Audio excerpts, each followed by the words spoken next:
dalang mga posibilidad ng tagumpay o kabiguan, ng ligaya o lungkot. Kaya marapat lamang na tanggapin si Jesus bilang tagapagligtas at Panginoon. At matapos yun ay panariwain ang katapatan at paglapit sa Kanya bawat araw o day by day. Ang day by day ay naglalayong umalalay sa pang-araw-araw na pamumuhay. Narito po si Kuya Ed Lapis sa mensaheng pinamagatang Do Not Say.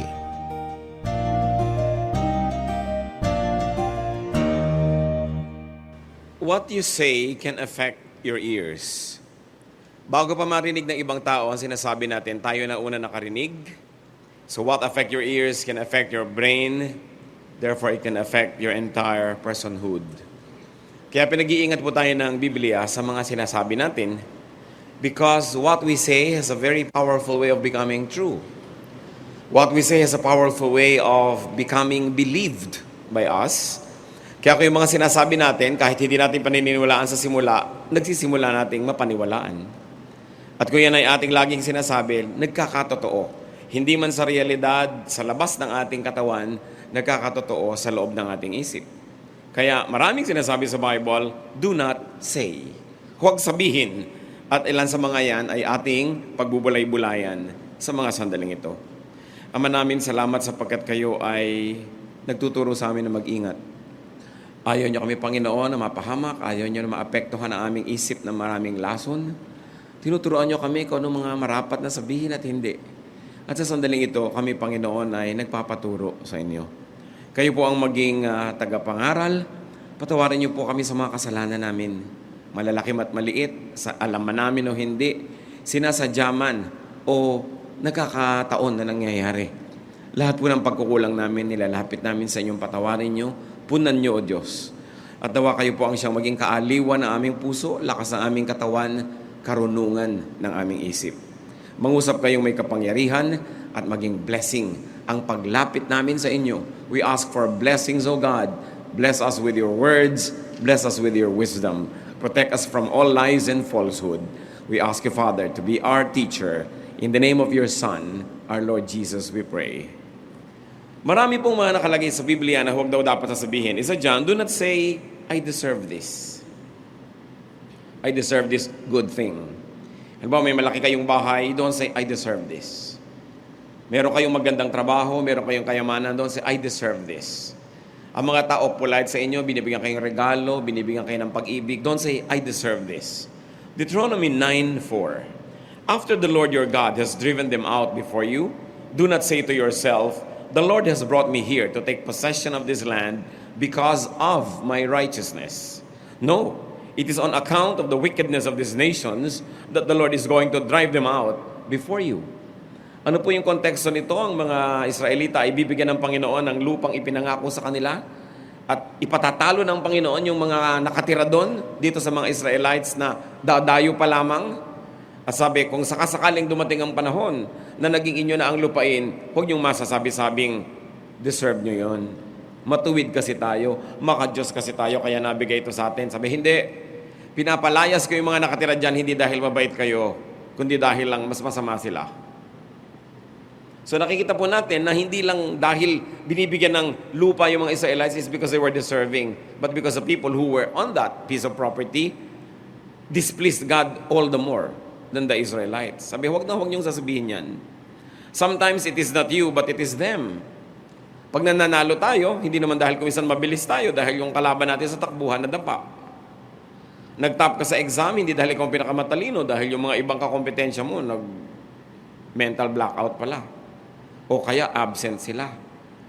Kaya nung minsan si Gloria Diaz tinatanong, paano ba nananalo sa Miss Universe? Sabi niya, wala. Magaganda naman kayo lahat. Kaya kung sino lang swertehin dyan, yan ang nananalo. Kahit anong gawin mo dyan, wala kang pwedeng gawin para manalo.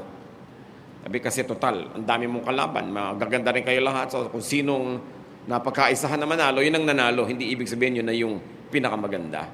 So don't say, I deserve this. Why not? Because saying and believing you deserve the good thing can make you proud. I deserve this.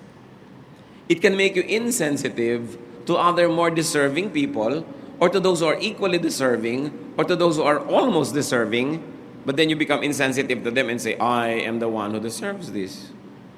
To say and believe that you deserve a good thing can make you unkind to those who do not deserve it. Kaya tuloy pagka naging meron na tayong ganong klaseng feeling na ako ang meron nitong karapatan, nagkakaroon na tayo ng lisensya na hindi maging mabait, na hindi maging mabuti. Kasi sinasabi natin, they don't deserve it, I deserve it. So ako ang dapat guminhawa, ako ang dapat ganito, ako ang dapat ganyan. Ganyan kumisan sa pamilya. Kung ikaw yung kumikita ng mas malaki, you deserve it. Ikaw na you deserve na pumili ng papanooran ng TV channel. You deserve na pumili ng kakainin ninyo. And you have a tendency to be unkind the moment you think that you deserve a good thing. And saying and believing such things can make us selfish. Magiging makasarili tayo kung iniisip natin, tama, dapat lang akin yun. And very often, it can make us abusive. Maabuso tayo dahil naisip natin, sa akin naman talaga dapat yun eh. Ako dapat ang nagde-deserve niyan. It's a challenge, brothers and sisters. Naisipin natin, ano-anong mga larangan ng buhay natin, yung nagsasabi tayong, I deserve it. I deserve your attention. I deserve your kindness. I deserve your gifts. I deserve this. I deserve that. No. No one is good. No one is good enough to deserve anything good from God, from men, from life. If good things come our way, God is just being gracious. Or probably the other people around us just deserve it less. But never be proud. Another thing that the Bible cautions us against saying is, don't say later to a needy person. Nangangailangan na yung tao ngayon, huwag mo nang sasabihan ng, saka na lang. Bukas na. Next week. May sakit na siya ngayon, sabi mo, dadalawin kita next month. Galing na siya next month, di na kailangan ng dalaw mo. O kaya, baka patay na. Isasabi mong, tutulungan kita next week. Sabi nga ng mga Tagalog, aanin pa ang damo kung patay na ang kabayo. Isang kasabihan na nung araw, maraming kabayong alaga ang mga tao, pinapakain nila yan ng damo. Pero what's the point in trying to give damo na patay na? Dahil namatay na sa gutom, ang tagal na naghintay. Huwag mong sinasabing later kung meron ka ng magagawang mabuti. Proverbs 3:28, do not say to your neighbor, come back later, I'll give it tomorrow when you now have it with you. Huwag nang tinatagalan pa. Lalong-lalo kung pasweldo sa mga maliliit na tao. Leviticus 19:13, do not hold back the wages of a hard man overnight. Kung arawan lang yan, bayaran mo na pagka lumulubog na yung araw. Huwag mo nang hawakan pa hanggang bukas dahil isang kahig, isang toka siya, ikakabuhay niya yan, kailangan niya ngayon, ibigay mo na. Kaya ang mga mangungutang, ang mga tumatanggap, dapat padaliin natin sa mga nagbibigay sa atin na maging mabuti. Kumisan tayo rin ang nagtuturo sa kanila na maging maramot, na maging mapagpahirap. Kasi merong pagka-umutang, pautang naman ng 20,000. Kasi mo, teka lang ha, pumasok ka sa kwarto, dala-dala mo yung 20,000. Ano na, 30 nga pa lang kailangan ko. Dadamihan na. O kaya bukas nandun na naman, pautang naman ng 20,000. May mga tao kasi, pag binibigyan mo sila ng mabuti at hindi mo tinutuos, hindi mo ipinapahalata na hirap ka rin sa pagbibigay, hindi ka na dumadaing. Akala nila ang dali, ang ginagawa nila, binabaliwala yung binibigay mo. Madali naman sa kanya yan eh. Sabi, huy, bayaran mo na yung utang mo sa kapatid mo. Malaki naman ang kita niya eh. Diba? Ang dali-dali naman sa kanyang kitain, yung konting perang mahalaga sa akin. Kaya pag sinabi mo na, o kailangan mo, o sige, teka, kukunin ko lang. Ba't di ko ba nalakihan ang sinabi ko? Magsisisi pa. Tapos babaliwalain niya yun. Ang dali-dali naman sa'yo yan eh. Baliwala naman sa'yo yung binibigay mo sa akin. Mayaman ka naman, malaki naman ang kita mo. Yan po ang problema sa mga tao na binibigyan mo na hindi mo ipinapakita na nasasaktan ka habang nagbibigay ka. Akala nila gano'n lang kadali. Binabaliwala tuloy. Mamaya obligasyon mo na. Kaya tuloy yung iba nadadala. Nandito yung hipag mo, umuutang ng 10,000. So ano sasabihin mo? Bumalik ka next week, mag-iipon ako, gagawa akong paraan. Kahit nandito na yung 10. Paano pag inilabas mo agad? Abusado na. Akala niya gano'n na lang kadali yun, hindi na niya babayaran yun. At hindi na niya appreciate yan kasi ang dali naman pala, marami ka pa siguro dyan. Ang liit naman ang pinahiram mo sa akin. You know, these people who are borrowers, who are recipients, who are not good at heart, make other people who are good, bad. Tayo rin ang nagtuturo sa mabuting puso na sumama. Tayo ang nagtuturo sa mga palamigay na maging maramot din kung hindi mo binibigyan ng halaga ang ibinibigay sa iyo. Pero ang mahalaga na itinuturo dito, kung ikaw yung may kapangyarihan na magbigay, do not delay. And especially payment or reciprocation or appreciation, do not delay. Why not? Because delaying will make you insensitive. Delaying can desensitize you. Pag hindi ka nakikinig agad ngayon sa pangangailangan ng kapwa, nasasanay ka na nakakarinig ng mga iyak, mga daing na hindi mo binibigyan agad. At kahit sa simula, may intensyon ka magbigay bukas, next week, sa dalas mong marinig na hindi ka pa umaaksyon, mamaya wala nang talab. And you become insensitive. And you get dehumanized. So don't say later to a needy person. Another thing that the Bible says is, do not say, I will take revenge. Gaganti rin ako sa iyo. Ayaw na ayaw ng Panginoon na sinasabi natin yan, gagantihan kita. Maramot ka sa akin, magdadamot din ako sa iyo. Nalimutan mo ang birthday ko, kakalimutan ko rin ang birthday mo. Ayaw mo akong batiin, di rin kita babatiin. Proverbs 20:22, do not say, I'll pay you back for this wrong. Wait for the Lord, and He will deliver you. Yung nagbabalak ka ng masama laban sa iyong kapwa, sa tingin mo nagawang ka na hindi maganda, ang ibabalik mo hindi rin maganda, God is our judge. Romans 12:19, Beloved, never avenge yourselves, but leave room for the wrath of God. For it is written, Vengeance is mine, I will repay, says the Lord. Huwag na huwag ka mag-iisip na magbalik ng masama sa masama. At kung minsan hindi nga masama, akala mo lang pala masama. Ang interpretation mo, ang reading mo, ginagawan ka ng masama. So gagawa ka na rin ng masama. Mali pala yung reading mo. Pagka ka pala sinukat sa timbangan ng Diyos, ikaw lang yung gumawa ng masama, yung ginagantihan mo, hindi. Akala mo lang gumagawa sa'yo ng masama. Paano ngayon kung talagang gumagawa nga ng masama, tapos ginawan mo ng mabuti, sa palagay mo, anong tingin sa'yo ng Diyos nun? So don't pay wrong for wrong. And when your enemies or perceived enemies fall, do not rejoice. Sabi mo, ayan, buti nga, nakaganti rin ako sa iyo. Proverbs 24:17-18, do not rejoice when your enemies fall, and do not let your heart be glad when they stumble, or else the Lord will see it and be displeased and turn away His anger from them. Pagka yung mga kalaban mo nagkakaroon ng mga hirap sa buhay, kinatutuwa mo, maaaring mawala ang galit sa kanila ng Diyos at sa mga baling. Yung meron ka mga kalaban na kamag-anak, mga mahal mo sa buhay na kainisan mo, tapos bigla silang nasunugan, ay buti nga. Nagkasakit, ay buti nga, nagkasakit ka, ayan. Nakikita ng Diyos ang lahat ng ating iniisip. At pag lagi natin ginawa yung ganyang pagsasalita, nagiging habit. Ang habit nagiging character. The Lord's justice is best. Kung sa palagay mo, ikaw ay naatrasuhan, masama ang ginawa sa'yo, ipasa Diyos. Yun naman kung naniniwala kang may Diyos. Pero sabi tayo ng sabi, naniniwala tayong may Diyos. Hallelujah, praise God. If God wills, yung mga bukang bibig natin, pero nakikita ba yan sa ating pananaw?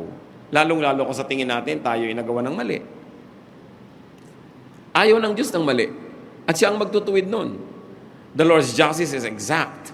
It is timely. And very importantly, the Lord's justice is reformative. It is seldom destructive. Pag umandar ang katarungan ng Diyos, nagtutuwid lang. Hindi naninira. Nagiging masakit lang kasi liko ka, tinutuwid ka, masakit. Pero hindi ka talaga sinasadyang saktan o sirain. Pero merong mga tao at sadyang nananakit. Sasaktan ko ang loob mo. Pag sasalitaan kita ng masama, o kaya di kita papansinin, masasaktan ka rin. Yung nananakit ka, alam yun ng Panginoon. Hayaan mong siya ang kumilos. Kung mayroong dapat ituwid, siya ang dapat natuwid. Siya ang dapat magtuwid noon. Because avengers can overdo it. Alam ba natin ang ating hangganan bilang mga tao kung hanggang kailan sapat na ang ginagawa nating paghihiganti? Because vengeance is addictive. Pag nakita mong nakakasakit ka ng kapwa na gusto mong saktan, lalo kang ginaganahan at mas dinadagdagan mo ang pananakit. Alam mo ba kung kailan titigil? Avengers can abuse and they can destroy the other person as well as themselves. Hindi ka pwedeng sumira ng isang tao, kalaban mo man siya, na hindi ka masisira din. Because God is watching. Lalo na kung hindi mo naman talaga tunay na kalaban, tapos sinisira mo, masisira ka lalo. So in action, in words, in philosophy, in policy, do not be vindictive. Huwag vengador. Huwag palagante. May mga tao ganun eh. Dapat not tit for tat. There are people who live for tit for tat. Sinampal mo ako, sasampalin kita. Binuhusan mo ako ng tubig, bubuhusan din kita. Diba? Hindi ka pupunta sa party ko, hindi ako pupunta sa party mo. Hindi mo ako kinausap, hindi kita kakausapin. Silence for silence, anger for anger, tampo for tampo, betrayal for betrayal, hurt for hurt. This is not the way of God. Kailan natin i-apply sa buhay ang lahat ng verses na nadidinig natin sa tagal ng panahon? Kailan natin i-apply sa buhay ang lahat ng bunga ng mga panalangin or the objects of prayer? Ang mga nadidinig nating magagandang kanta sa pang-araw-araw ng buhay, sa pakikitungo natin sa ating kapwa, sa pakikitungo natin sa ating pamilya, sa ating mga katrabaho, mga mahal sa buhay, mga kaibigan. Pero pag vengador ka, palaganti ka, ang ginagawa mo noon, hindi lang sila ang sinisira mo, pati ikaw. Sapagkat sabi sa Biblia, pag hindi ka nagpapatawad, hindi ka rin papatawarin ng Diyos. You burn the bridge over which you too must pass. Kaya ang bilin ng Romans 12:10, love one another with mutual affection. Outdo one another in showing honor. Magpaligsahan kayo ng pagbibigay ng parangal sa isa't isa. Hindi magpapataasan kayo, magpapaligsahan kayo ng payabangan, patigasan ng puso, patapangan, palakihan ng sugat na lilikhain sa puso ng kapwa. Hindi yun ang paligsahan na itinuturo sa atin ng Bible, kundi magpaligsahan sa paggawa ng mabuti. Do not say the good old days. Ecclesiastes 7:10, do not say, why were the old days better than these?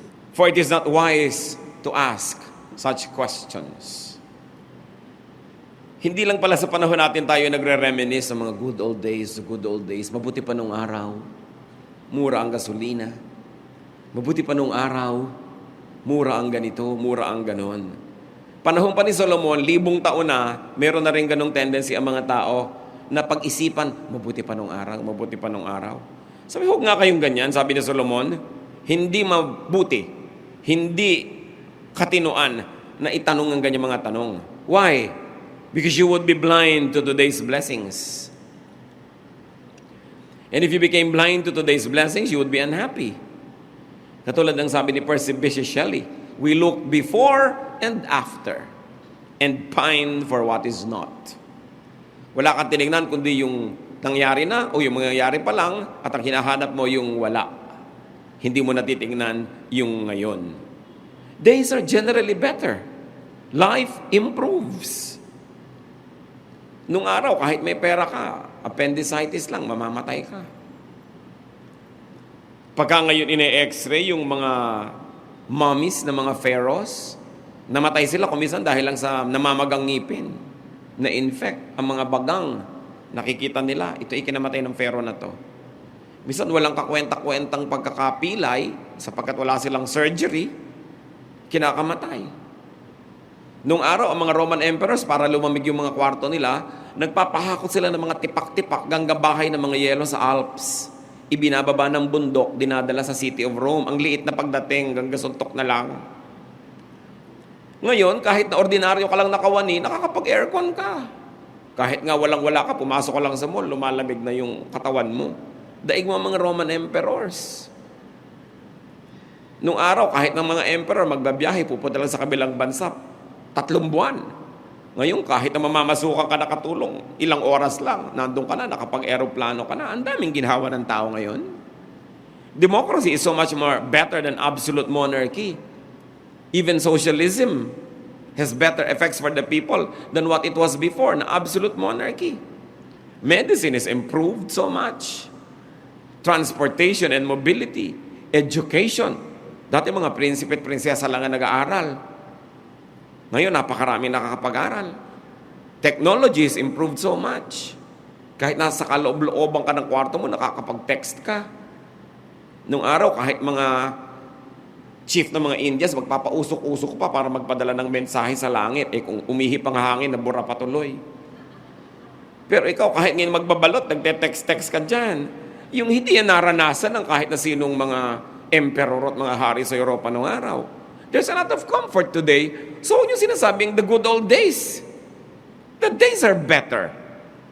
Sasabi mo, mahirap ang pera ngayon. Mga tao nga, ang dami-daming na ibabayad sa load. Sa dami ng binabayaran ngayon na hindi binabayaran ng araw, mineral water, binabayaran ba yun ng araw inumin? Hindi. Yung inumin ng kalabaw tsaka inumin ng tao, pareho lang. Buhay din naman pareho. Diba? Ngayon, nagbabayad ka pa ng mineral water, nagbabayad ka pa ng load, may binabayaran ka pa ngayon ng mga cable. Walang cable nung araw. Walang ganyan mga bayad-bayaran. Diba? Nagbabayad ka ng internet. Ang dami binabayaran ng tao ngayon. Saan kayo kumukuha ng pambayad kundi mas maraming pera ngayon kaysa nung araw? Appreciate the blessings. Don't say the good old days. The days are getting better. Lagi natin sasabihin, ayan, pasama ng pasama, papangit ng mundo. Kasi wala kang iniisip kundi magwakas sa mundo. Pero ang totoo, appreciatein mo, gumaganda, umaayos. Nung araw, pag kulot ka, talagang mamamatay kang kulot. Wala kang pag-asa. Di ba ngayon, plansyahin lang ng 2 oras yung buhok mo, ganyan ka na lang ganyan. Natupad ang pangarap mo. Kahit kapaita. Eh, ang hirap-hirap ng tao, reklamo ng reklamo. Pati peklat ngayon, nabubura. Willing ka lang huwag magmerenda ng 3 buwan, pumunta ka sa dermatologist, bura ang peklat mo. Ang ngipin na itatanim, hindi ka pwedeng mamatay ng bungi. Tulad ng araw, nabungi ka na, sorry, mamamatay ka ng bungi. Pwede kang magpatanggal, magpakabit ng nunal. Maraming pwedeng gawin ng tao, so magpapasalamat tayo. Don't say, the good old days. God is making life better and better. You should have the eyes to see it. Kailangan nakabukas ang mata mo para hindi ka reklamo ng reklamo.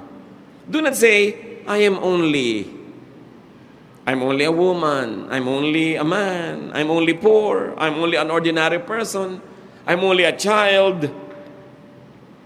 Pag binalikan natin si Jeremiah, nung siya inappoint ng Diyos na maging propeta, ito ang sabi niya sa Jeremiah 1:7-8. But the Lord said to me, do not say, I'm only a child. You must go to everyone I send you to and say whatever I command you. Do not be afraid of them, for I am with you and will rescue you, declares the Lord. So, huwag mo sabihin bata ka lang. Huwag kang magdahilan dyan. Huwag mo sasabihin ganito ka lang, ganun ka lang. Pati si Timothy, isang batang pastor, sinabihan siya ni Paul, 1 Timothy 4:12, don't let anyone look down on you because you are young, but set an example for the believers in speech, in love, in life, in faith, and in purity. So do not let anyone despise you because of your age. Matanda na ako, bata pa ako, etc., etc. Or your gender, or your race, or your looks. Because you would only disempower yourself. Pagka ikaw na ang nagsisimulang mamintas, magmaliit sa iyong sarili, ano pang inaasahan mong gagawin ng iba sa'yo? They will follow your lead. Hindi tayo kailangan magmalaki, pero hindi din natin dapat maliitin ang ating sarili. Because Jesus approved of and empowered children. He also approved of and empowered women, even outcasts and sinners, the poor, the sick. Lahat ng mga kinoconsider nila na puwera, hindi kasali, outcast, they were empowered by Jesus. They were accepted, loved by Jesus. And Jesus fellowship with them to the point that he was called a friend of sinners. Another thing we should not say is, why God? Bakit, O Diyos? Bakit mo ako ginawang ganito? Bakit ako isinilang na ganito? Bakit ganito lang ako? Especially, don't ask God about these things that you cannot change. They will only make you unhappy and rebellious. Yung mga tanong na yan ang pinagsisimulan ng paghihimagsik. Yung why. May mga bagay na nababago, pero may mga bagay na dapat tinatanggap. Romans 9:20, but who are you, O man, to talk back to God? Shall what is formed say to him who formed it, why did you make me like this? Sabi, ikaw lang yung palayok, ginawa kang ganyan, ba't ka nagtatanong kung ba't ka ginawang ganyan? Ginawa kang ganyan, magpakaganyan ka kasi ginawa kang ganyan eh. And be the best palayok that you can be. Ginawa kang ganito, be the best version of what you are. Job 38, 1-2, nung nagre-reklamo si Job sa Panginoon, then the Lord answered Job out of the storm. He said, "Who is this that darkens my counsel with words without knowledge?" Marunong si Job, matalino, mayaman, pero compared sa karunungan ng Diyos, baliwala ang alam niya. So sabi ng Panginoon, sino ito na nagmamagaling? Akala mo mas marami pang alam tungkol sa akin at kesa sa akin? Ba't ka nagre-reklamo sa hinayaan ko mangyari sa buhay mo? Hinayaan ko yan, harapin mo. May mga bagay na pwedeng ilapit sa Diyos. Dahil mahal tayo ng Diyos, kaibigan tayo ng Diyos. Pero hindi ko mo kaibigan, hindi na siya Diyos. So may mga bagay na dahil Diyos siya, huwag ka na lang kumibo dahil Diyos siya. May mga bagay, pwede ka magpakiut, lumapit, umungot-ungot. Pero dapat alam mo kung kailan mo inilalagay yung sarili mo sa lugar. Ginagalang mo siya. Kahit ang tatay nyo nakikipagkaibigan sa inyo, nagbibiroan kayo, pero may hangganan ng mga biroan na yan. Hindi mo siya pwedeng itratong talagang parang kababata mo dahil hindi. Kahit anong pagpapanggap mo, hindi mo siya kababata. Kung ang mga boss ninyo sa opisina, ang inyong mga superior, nakikipagkaibigan, mabuti ang turing sa inyo, yes, makipagkaibigan, pero huwag kayong lilimot na may hangganan yon. May mga bagay na hindi mo tinatawid, may mga hangganan na hindi ka lumalampas. Ganon din ang mga bituin. Hindi ka pwedeng umalis doon sa ruta mo kasi magbabanggaan yung mga ibang bituin, masisira lahat ang plano ng Diyos. Yung halaman, pag orchid ka, kumapit ka sa puno. Di ba? Pagka fern ka, doon ka sa madilim. Pag lumot ka, kumapit ka sa basang bato. Meron ka dapat lagyan. Ang lahat ng taong kumikilala sa Diyos, lumalagay sa lugar. Hindi ka tumatawid sa hindi mo dapat tawirin. Hindi ka dapat lumalampas sa hindi mo dapat lampasan. At isa na doon, ang pakikipag-communicate natin sa Diyos. Not because God is friendly, you'd be too overly fresh. Kailangan ginagalang mo at may mga bagay na hindi mo tinatanong, tinatanggap mo. Lalo't alam mo na permanente yun, nandun talaga. May mga bagay na pwede kang ibahin, hindi masamang ibahin. Pero paano natin malaman yung mga yun? Kailangan natin ng spiritual wisdom. Pero huwag na huwag nagiging rebellious against God's will. Iba yung nagtatanong, iba yung tanong na merong kasing galit. May sama ng loob, may puot. Yan ay hindi itinatanong. Isasabihin nyo, paano ko talaga naiisip ko? Sabi, huwag mo sabihin. Kasi may mga bagay na pag naiisip mo lang ng maliit, pag hindi mo sinabi, nalilimot mo. Pero pag sabi ka ng sabi, ulit ka ng ulit, lalo mong naiisip. At habang lalo mong naiisip, lalo mong nasasabi. At habang lalo mong nasasabi, lalo mong naiisip, kinain ka na ng buong ideya na yon later on. So may mga bagay that you don't verbalize. Because a thought dies when you don't pay it attention. But the moment you verbalize it, you give it honor, you give it dignity, you give it space in the scheme of things. And the moment you give it space in the scheme of things, it begins to assert itself. And once it begins to assert itself, it can dominate you. Kaya yung mga tukso na iniisip, laging iniisip, tapos binabanggit, mamaya yung tukso na ang nananaig. Yung mga maliliit na unhappiness, pag lagi mong sinasabi, lumalaki.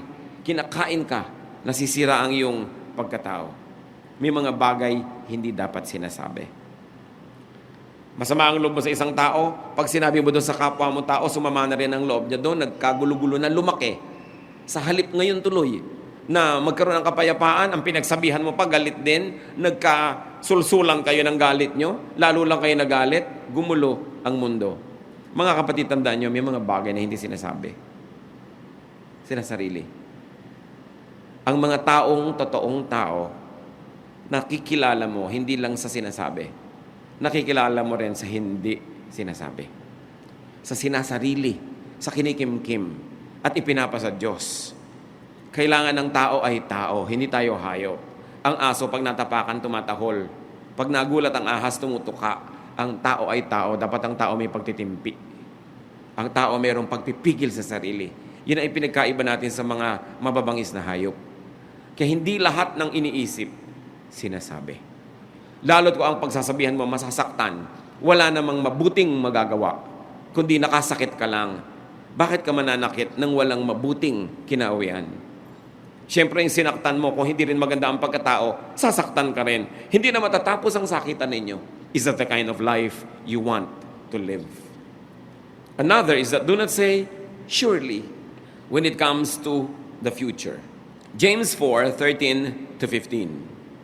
Now listen, you who say, today or tomorrow we will go to this or that city, spend a year there, carry on business and make money. Why, you do not even know what will happen tomorrow. What is your life? You're a mist that appears for a little while and then vanishes. Instead, you ought to say, if it is the Lord's will, we will live and do this or that. So wag daw sinabi, sa birthday ko, punta ka. Oh, sure. Ano sinasabi natin? If the Lord wills. Hindi mo hawak ang bukas. Hindi ka nagpaplano na parang mabubuhay ka forever. Hindi mo alam. So you plan like you will live for long, but you have the attitude that you might die any moment because that can happen. Hindi natin dapat pangunahan ng Diyos. Siya ang may hawak ng kinabukasan. Lagi tayong nagde-defer sa Kanya. If God wills. If the Lord will allow. The Lord willing. I'm going. I will be there. We will do it. Proverbs 27:1, do not boast about tomorrow, for you do not know what a day may bring forth. At marami pong uri ng pagyayabang tungkol sa kinabukasan. Isa dyan yung, gagawin kita ng mabuti balang araw, pagkaya ko na, nakakatiyak ka ba na mabubuhay ka mahaba? So gumawa ka na ng mabuti ngayon. Yung nagde-delay ka, sige, saka na kita babayaran, saka kita gagawa ng mabuti. Kayabangan yun. Kasi hindi mo alam kung darating yung bukas na yun. So ang sabi sa Bible, kailangan laging ting matatapos ang maghapon, bayad ka ng mga dapat mong bayaran. Sinabihan mo ng I love you yung dapat mong sabihan. Humingi ka ng tawad sa dapat mo hinga ng tawad. Nakipagkasundo ka sa dapat mong kasundo. Kasi hindi mo alam kung buhay ka pa bukas eh. Pero para sa lilipas din to, hayaan mo ilang araw. Kayabangan. Kasi hindi mo alam kung nandun ka pa. At ang napakahirap, namatay na yung tao, tsaka ka nagsisi. O ikaw yung namamatay, nagsisisi ka. Mahirap yung namamatay ka na, may dala ka pang sisi. Mahirap yun. Kaya kailan maluwag ang iyong loob pag kinukuha ka na ng Panginoon. And the only way na luluwag yan, wala kang utang. Lagi kang handang magbayad. Do not say an out-of-time word. May mga bagay po, mga bagay na magandang sabihin pero mali yung timing, mali pa rin. Lalo naman kung pangit na nga yung salita, walang magandang timing doon kahit kailan. Like, walang magandang timing kahit kailan sa mura. Minura mo yung tao, kahit kailan, walang magandang timing yun. Ecclesiastes 3:1, there is a time for everything, and a season for every activity under heaven. And 3:7b, a time to be silent, and a time to speak. May panahon, tahimik ka dapat. May panahon, dapat hindi ka tahimik. Dapat nagsasalita ka. And sino ang wise person? The one who knows when. When to be quiet. When to speak. Kailan magsasabi ng isang word. Sometimes careless words do not help. They worsen a situation. Kaya pinipigilan ng bibig na lagi nagpipiglas na mayroong gustong sabihin. Kailan nyo nakikilala ang kagandahan ng isang tao? Hindi physical, ha? Yung kalooban. Kailan nyo nakikilala? Pagka siya ay mahinahon o pag siya ay galit? Siyempre, pag galit. Lahat ng tao, masamamang tao, pag mahinahon siya, masarap siyang kasama. Maganda ang buka ng muka, maganda ang sasabihin. Pero galitin mo, o subukan mo't galit. Yung inilalabas na ugali, paggalit, ang tunay na ugali ng tao. Kasi kung hindi ka naman galit, siyempre, mapagbigay ka. Pagka binigyan ka, thank you. Pero pag galit ka ba, inabutang ka pa rin ng kape, sabi pa rin ba sa asawa mo, thank you. Di ba? Baka tabigin mo pa yung kape. Kasi galit ka. Pag galit kayo mga kapatid, you are under trial. Dahil doon nyo ipakikilala ang tunay nyong pagkatao. Pagka kayo ubusan ng pasensya. Kaya lahat tayo dyan, kailangan magsiyasat ng sarili. Kasi meron talagang nice, ang gaganda ng mukha, ang gagandang ngumiti, ang susweet mag-hello, ang susweet mag-hi. Pero, pag nagalit na, yung ugali lalabas, yun ang totoong siya. Not that person when he is cheerful. Not the person when she is well, when she is having her way. But when things go wrong, that's when the real personality comes out. Kaya marami pong mag-asawa. Dalawa lang ang nangyayari habang tumatagal ang panahon. Lalo mong namamahal. Kasi nakikita mo ang kanyang asal sa oras ng kagipitan. Sa oras ng hirap. Sa oras na nakakagalit. Sa oras ng gutom. Sa oras ng pagod. Lumalabas yung tunay na tao. At kung maganda yung lumalabas, lalo mo namamahal. Pero tuwing nagkakaroon ng hirap, gutom, pagod, ang pangit ng lumalabas na ugali, unti-unting natutungkab yung pag-ibig mo sa kanya. Kung patong-patong na brick siya na matibay, unti-unting nababawasan, nayayanig, hanggang mamaya gigising ka na lang isang araw, hindi mo na pala mahal. Kaya may mga mag-asawa naghihiwalay. Sa naipon na nakitang kapangitan ng ugali. Wala nang maapuhap, wala nang makapang mabutit maganda na panghahawakan para manatili pa. Mas nananaig yung mga nasaktan ka, na inis ka, na offend ka, kesa sa ikaw ay na cherish, na mahal, na nourish. Kaya may mga naghiwalay. Akala nyo automatic yan, mag-asawa na kayo, forever kayo na, magkaibigan kayo, kayo na talaga? No. Kasi nagkakakitaan kayo ng ugali. At dun sa mga panahon na yun, ang lakas ng withdrawal. Pag gumagawa ka ng mabuti, may deposit. Pero gumagawa ka ng masama, may withdrawal. Anong natitira? May balance ba? O wala? Ang maganda niyan, mga kapatid, tayo yung mga tao na merong karapatan at merong kakayanan na kontrolin ang ating ugali. Kasi hindi tayo hayop. Kaya sabi, be transformed by the changing of your mind. Kung may track record ka na lagi ka na lang may nakakagalit, lahat na lang ng nakasama mo sa trabaho, nakaaway mo, tapos sasabihin mo, binubutasan nila ako, pinagkakaisahan nila ako. Sobra naman, kahit saan ka na lang pumunta, ikaw yung pinagkakaisahan. Sobra kang star, nag-uusap-usap lahat ng kumpanya, para pag dumating ka doon, pagkaisahan ka. O talagang ikaw ang humahanap ng gulo. Halos lahat ng kaibigan mo, ang ending, kaaway mo in the end. Huwag mo nang sisihin pag mahigit 3 na sila. Baka ikaw na yun. Kung isa, pwede pa sabing masama siya, kaya kami nag-away. 2, masama siya, kaya kami nag-away. Pero pag 3, 4 na, mag-isip-isip ka na dahil may common denominator sa problem and it's you. Kaya titingnan natin, ano ba yung ginagawa ko? Paano ba ako nagsasalita? Paano ako nananahimik? Paano ako kumikilos? What was appropriate to say 1 second ago no longer is. And hurts the feelings rather than helps its cause. Pag may dapat kang sabihin, lampas na. Timing is very important. And you know what is most important na i-time? Sorry. Mas madali, mas mabilis, mas maaga, mas umuusok, mas mainit yung sorry, mas tama. Pero kung minsan nahuli lang yung sorry ng a few minutes, wala nang talab. Dapat mabilis tayo magsabi ng sorry. I'm sorry, I was wrong. Mabilis. Pero hindi arte. Taos puso. Pag lumampas yung pagkakataon, wala na eh. Tapos na. Time is very important. So it's not really just do not say, but what the Bible is really telling us is do not think this way. Pag sinabi mga kapatid, do not say it, hindi lang do not say. Ang ibig sabihin, huwag kang ganyan mag-isip. Ganyan ka kasi mag-isip, ganyan tuloy nasasabi mo.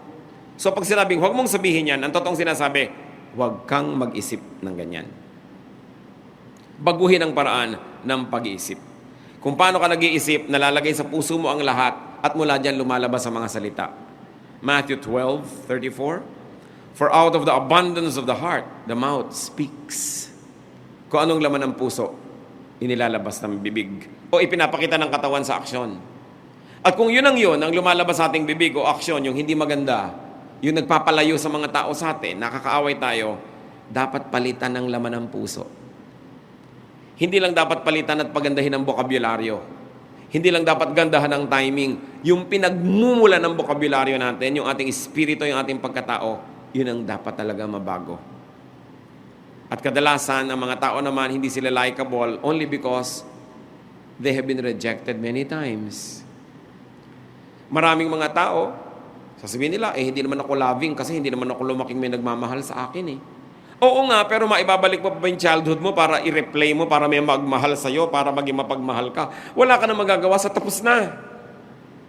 So ang dapat mong gawin, repairin na lang yun, limutin, matuto mula doon, because God is God of second chances. Nagbibigay ang Panginoon sa atin ng mga bagong pasimula. Gaano karami sa atin ang makakapagsabing lumaki tayo masaya? Sa dinami-rami ng mga masusungit na mga tito at tita, mga madrasta at madrasto, sa dami ng mga masusungit na lola at lolo, sa dami ng mga kaliweteng tatay at nanay, sa dami ng mga malulupit na kapatid, mga kamag-anak na mararamot, mayayabang na kapitbahay, gaano karami sa atin na makakapagsabing, I had a happy childhood? Konti. Pero kung papayagan natin ng mga kapatid na buong buhay natin, maapektuhan tayo ng mga deprivations ng childhood natin, therefore, you will remain deprived. Therefore, every turn and twist and chapter of your life, you're going to reprise. You're going to repeat the bitterness of your childhood. So what is important is to be free from that, to have a new beginning. Whoever is in Christ is a new creation. The old is gone, the new has come. New life comes, a new heart. And God said, I'm going to take away from them their heart of stone, and I'm going to give them a heart of flesh. Mga kapatid, kung meron sa atin na damage ng isang sad experience, marami yan. Nung bata ka, nung teenager ka, nung early adulthood mo, or very recently, don't let that damage keep damaging you by allowing it to make you bitter or unkind. Huwag mong hayaan na maging bato ang puso mo dahil lang nasaktan ka minsan, kasi marami pang pagkakataon para sumaya. Pero kung magpapatali ka sa mga nakaraan, ikaw na ang may kasalanan kung ba't nagpapaulit-ulit yan. By the power of Jesus, we can have a brand new life, a brand new attitude, a brand new way of looking at things. We cannot forever hide behind the excuse that we were deprived. I was raped. I was abused. I was this, I was that. Hindi ko minamaliit yung masasakit na mga karanasan na yan. Nandun na ako. Pero masakit nga eh. Kaya dapat isara. Dapat limutin. Dapat palitan na maganda. Para yung nawala sa'yo noon, dumating naman sa'yo ngayon. Pero pag hinayaan mo yan na magpaulit-ulit ng epekto sa'yo, and it makes you cynical or unkind or stone-hearted, you will now be the cause of your sorrows. Meron lang nagpasimula nun, pero ikaw na ang nagpapatuloy. Ang isang pinakamalaking kalayaan ng tao, makalaya siya sa nakaraan. Pag more than 10 ka na, 20, 30, 40, 50, imposible na spotless ang nakaraan mo. Marami na yung sugat, marami na yung latay, marami na sakit, hirap at dusa. Sa dami nga na yon, dapat ka makinabang ngayon. It must make you better, not bitter. Nadaya ka once, twice, ayaw mo na magtiwala uli. So buong buhay mo, wala ka ng pagtitiwalaan. Kung balak mo pang sumaya, dapat ka matuto magtiwala muli. Hindi mo dapat sisingilin yung iba sa kasalanan ng iba sa'yo. Sinaktan ka ni Juan, babayaran ni Pedro. Ganun ang nangyayari kung minsan eh. Yung mga babae, dati nilang boyfriend, minahal nila, hindi sila minahal. Nagkaroon ng second boyfriend, hindi na nila minamahal. So ito ngayon si second na nagbayad sa kasalanan ni first. Tapos gantihan ng gantihan, lahat ng tao ngayon nasasaktan. Careful. Because we must change what is in our hearts. Yung laman ng puso mo, yun ang lalabas sa iyong bibig. Yun ang iaarte ng iyong katawan. Yun ang i-express ng iyong mukha. So watch the heart. So careful with words. Because words have a powerful way of becoming true. And words have a powerful way of suggesting to us our line of action. Napapabuti tayo, napapasama sa mga sinasabi natin. Matthew 15:11, what goes into a man's mouth does not make him unclean, but what comes out of his mouth, that is what makes him unclean. Aming Diyos, kami po ay nagpapasuri kung anong ginagawa namin sa aming mga salita. May mga pinagsasasabi ba kaming hindi dapat? At kung ito man ay nangyayari, saan nagmumula ito? Anong mga problema ng puso namin ang pinagmumulan ng ganito mga asal? Siya sa atin mo kami, Panginoon. Mapagkunwari ba ang aming mga salita? Ano mga itinatago namin? Bakit? Masakit ba? Mapagmataas? O kaya nagmamaliit sa sarili? Ano ang pinagmumula ng mga diwa kung ba't kami nagsasabi ng mga sinasabi namin? Bakit may mga masusungit, may mga matataray? Bakit may sobra namang mapanglait sa sarili? Bakit may mayayabang? Ba't may iilap? Lahat kami, Panginoon, alam mo, biktima ng marami mga hirap sa buhay. At ang aming dalangin, kumilos kayo para makalaya kami na sa aming bibig, sa aming salita, hindi lang yung salita ang mapansin, yung pinagmumula nito na puso at kung anong laman nito. Magbulay-bulay tayo mga kapatid sa ilang saglit. Kung ano ang kahulugan sa atin ng mga mensaheng ito. At habang lahat ay nakatungo, nais ko pong manalangin mga kapatid. Kung sino man sa atin ngayon, ang alam nyo may mga nakaraan, may nangyari sa nakaraan na masakit, mahirap. At patuloy itong umaapekto sa inyo. Umaapekto sa inyong pakikitungo sa inyong kapwa, sa inyong pagpapahalaga sa sarili, sa pagtingin sa hinaharap. If you have been hurt, you were damaged, if you had been neglected, inapi, kinalimutan, at hanggang ngayon, alam nyo, may epekto ito sa inyong ugali, sa inyong ginagawa, sa inyong kaligayahan. Nais ko kayo panalangin. While heads are bowed and eyes closed, I want you to stand. I'm going to pray. The Spirit of God will release you as you'll let the power of Jesus cleanse your past. Praise God for you who stand and say, Lord, may mga karanasan ako nung araw na hanggang ngayon, multo pa sa buhay ko. Hanggang ngayon, nagpapahirap sa akin. Hanggang ngayon, umaapekto pa sa ugali ko. Hanggang ngayon, nagiging dahilan ng aking mga takot, mga hirap. It's not an accident that you're here today. It's a date with God who wants to set you free. Just stand and pray silently. Kayong mga tumayo na, purihin ang Diyos sa inyong paglapit sa Kanya. Lahat ng lumalapit sa Panginoon, hindi niya kahit kailan tatalikuran o kakalimutan. Silently, ask God to heal your heart. And silently also forgive people. Kung sino man ang mga pinagkakasamaan nyo pa ng loob, may malalalim kayong mga hinanakit, galit, patawarin nyo na ngayon para kayo makalaya. May the power of God be in your hearts so that you may be powerful to forgive. Lord, empower your people to forgive. Thank you for the spirit of humility that people stand and admit that they need you. That there's a wound that has to be healed. Na mayroong dapat gamutin. Makipagniig kayo sa Diyos, mga kapatid, ng ilang saglit. Humingi ng tawad sa mga kasalanan na nagawa dahil dito sa mga hinanakit at galit na ito sa kapwa. Humingi ng tawad sa kakulangan ng pagtitiwala sa Diyos. Magpatawad.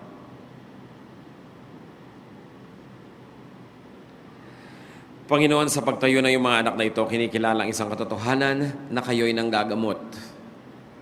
At tumatayo ang mga anak mo para magpagamot sa inyo. Higit sa amin, kayong nakakaalam ng lahat ng pinagdaanan naming lahat. Lahat ng mga hirap, mga sakit. Lahat ng naranasan namin, Lord, na pananakit ng kapwa, pang-aapi, pagtataksil, rejection, deserting us, O Lord, in times of needs. Iba't ibang kwento, pero isa lang ang storya na may mga taong gumawa ng hindi dapat gawin o kaya hindi gumawa ng dapat nilang gawin sa amin. At dahil diyan, nasaktan ng kalooban na yung mga anak, nagkaroon ng mga malalalim na sugat. Panginoon, sa pangalan ng Panginoong Jesus na yung anak, sa kapangyarihan ng dugo ni Jesus, sa kapangyarihan ng iyong Espiritu, we declare restoration unto your people. Restore your people, O God. Pagalingin niyo po ang mga sugat, isaran niyo ang mga nakabukang mga sugat na ito. Paghilumin, hawakan niyo na yung mapagpalang kamay at bigyan niyo ng kagalingan. Bigyan niyo ng kapangyarihan ng mga anak niyo magpatawad sa mga taong iniisip nilang nagkamali sa kanila. At palayain mo sila, Panginoon, sa mga pagkakadala, sa hirap, sa kawalan na ngayon ng tiwala sa kapwa. Palayain niyo at ang sa ganun magkaroon ng mga bagong pananaw, bagong pag-asa. At sa tulong niyo at sa karunungan na ibibigay niyo, turuan niyo yung mga anak, Panginoon, kung sino ang mga marapat pagtiwalaan. At ganun din kung sino ang patuloy na dapat pag-ingatan. Nawa, Panginoon, sa pagkilos niyo, ang mga anak mo magkaroon ng mga bagong pag-asa, bagong pananaw, bagong bokabularyo, bagong paraan ng pakikitungo sa kapwa. Bunutin mo ang mga ugat, Panginoon, ang mga hinanakit, puot, galit. Take away all the bitterness in your people's hearts. Take away the heart of stone and replace it with a heart of flesh, so that we may all love again, and we may be loved by you and by others, and that we may dispense love instead of hatred, goodness instead of evil, that we may be agents of your goodness, ambassadors of your holiness. Bless your people, O God. We thank you, we honor you in the name of your Son, Jesus. Magsiupo kayo at ang lahat manatili sa pagkakayuko sa diwa ng panalangin. Patuloy tayo humingi sa Ama ng mga katuruan, application ng mga napag-aralan natin ito.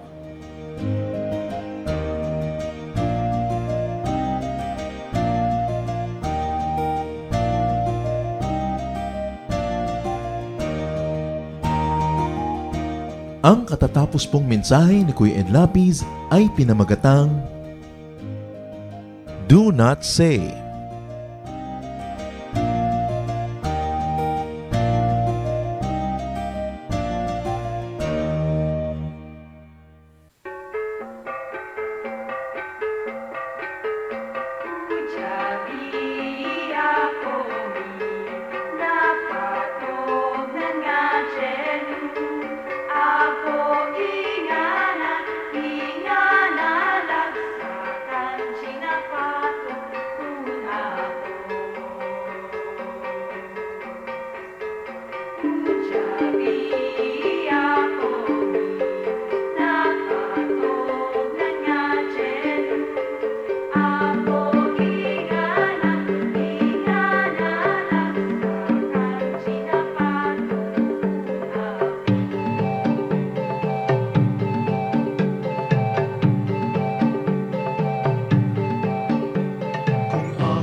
kanilang mukha.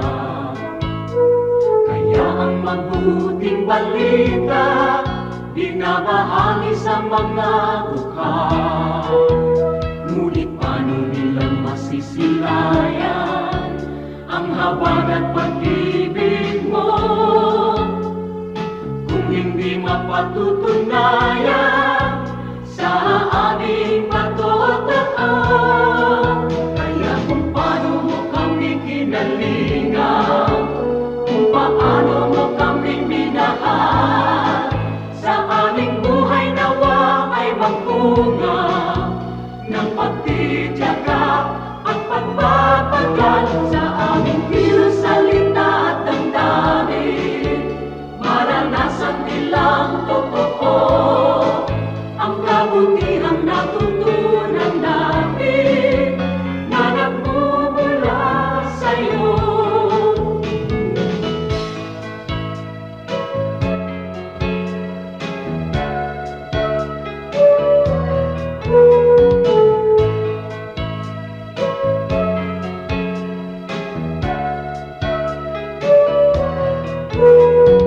Kung ang tao at ang lipunan ay laging makasarili, sa'yo ang bagong panuntunan, ang maglingkod at magsilbi. Ang aming pananampalataya patuloy mong palaruin, at sa iyong dakilang biyaya di ka namin bibiguin.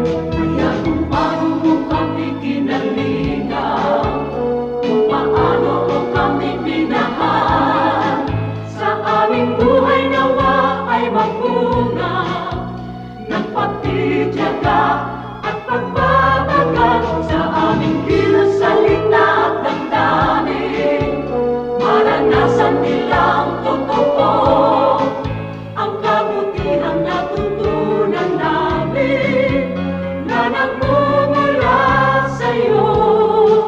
Ang kabutihang natutunan namin na nagmumula sa'yo.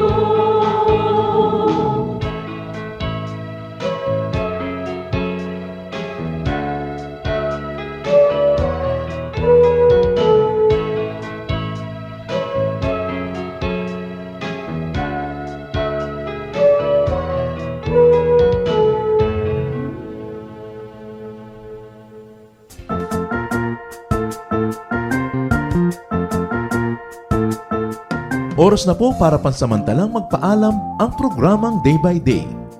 Tayo po'y magsama-sama tuwing ika-6 hanggang ika-7 ng umaga, araw-araw. Magandang umaga po at mabuhay ang Panginoong Hesus!